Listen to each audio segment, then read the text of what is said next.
tema con el que iniciamos, cómo le pega a la Suprema Corte, a la división de poderes, a la democracia mexicana, la renuncia del ministro Saldívar.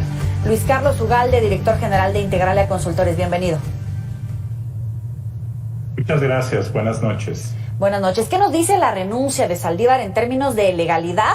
Ya se lo preguntaba hace unos momentos al ex subsecretario de Gobernación, Ricardo Peralta, pero te lo pregunto a ti para conocer el otro lado de la moneda. ¿Qué significa en términos de legalidad, de independencia de poderes, de la fortaleza de la Suprema Corte?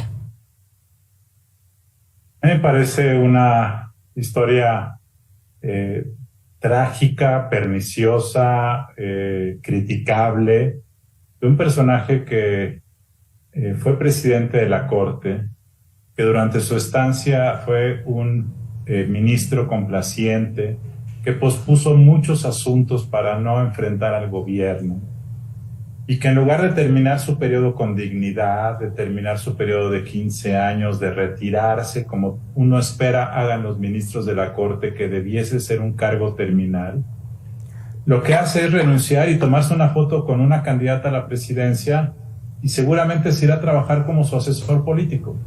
El no entender la dignidad del cargo y la trascendencia del cargo y renunciar para hacer política me parece un daño moral tremendo a la Corte.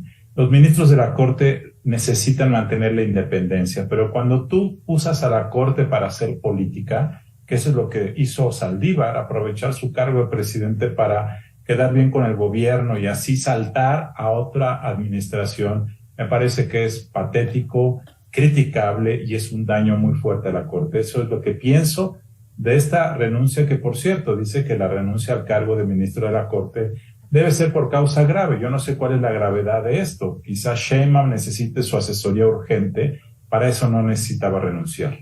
Oye, pero bien lo pones sobre la mesa, ¿dónde queda la Suprema Corte? Y te lo pregunto abiertamente, hace unos momentos aquí Ricardo Peralta decía que está dentro de la ley esta renuncia, ¿coincides? Yo creo que la Corte se ha sostenido a pesar de los embates del gobierno y está en una situación de guerra total. La eliminación de los fideicomisos, el recorte presupuestal para el próximo año, el hecho de que la salida de Saldívar, ojo, la salida de Saldívar tiene otra lectura. No solo es que él quiera hacer grilla y ser un político poderoso, lo cual es muy criticable. El otro es que le abre a López Obrador la opción de elegir a otro ministro de la Corte. Y esto le da a López Obrador la posibilidad de que Saldívar terminaba en diciembre del próximo año. Es decir, la nueva presidenta iba a poder nominar a alguien y elegirlo con una nueva composición del Senado. Lo que están haciendo es aprovechar este Senado donde Morena tiene mayoría para que López Obrador pueda dejar a uno por 15 años. Y eso me parece que es la segunda Corte, querer ir cooptando, querer ir llenando de cosas. Es la segunda vez que ocurre. Ocurrió cuando forzaron la renuncia de Eduardo Medina Mora al inicio de esta administración y con lo cual López Obrador tuvo otra posición adicional. Entonces, a pesar de todo, López Obrador no ha logrado capturar los votos para que la Corte haga lo que él quiera. Entonces, esta es parte de esa estrategia.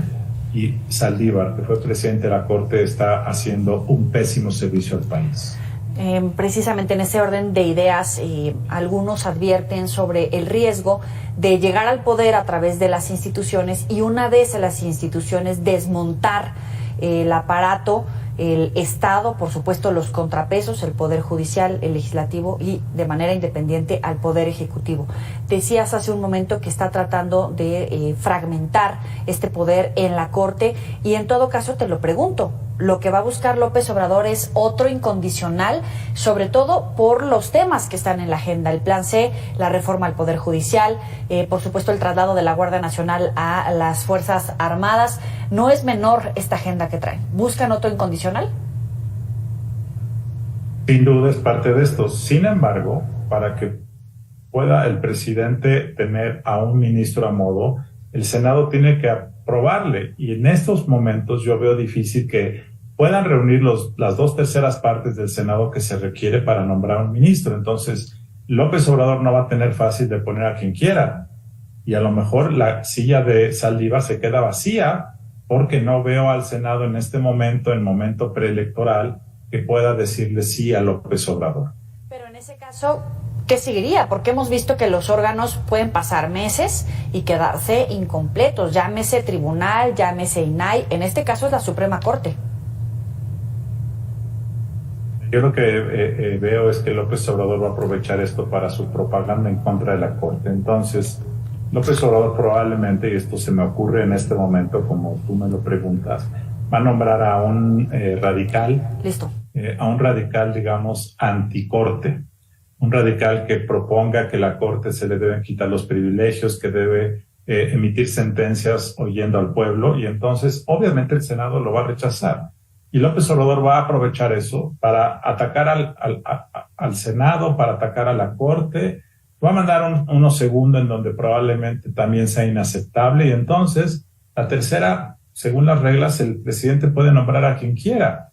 Pues todo esto puede ser parte del ataque por la vía del dinero, por la vía de un nuevo nombramiento, y esto todo es propaganda que va a fortalecer su narrativa de que Morena requiere una mayoría calificada el próximo año para ahora sí cambiar a la Corte. Entonces, esto es mala noticia desde el punto de vista que quieras, porque Saldívar, en lugar de cuidar la dignidad de su cargo y cuidar a la Corte, se presta una jugarreta política del gobierno para atacar a la Corte de la cual él proviene. Luis Carlos Ugalde, como siempre, un placer platicar contigo. Buenas noches.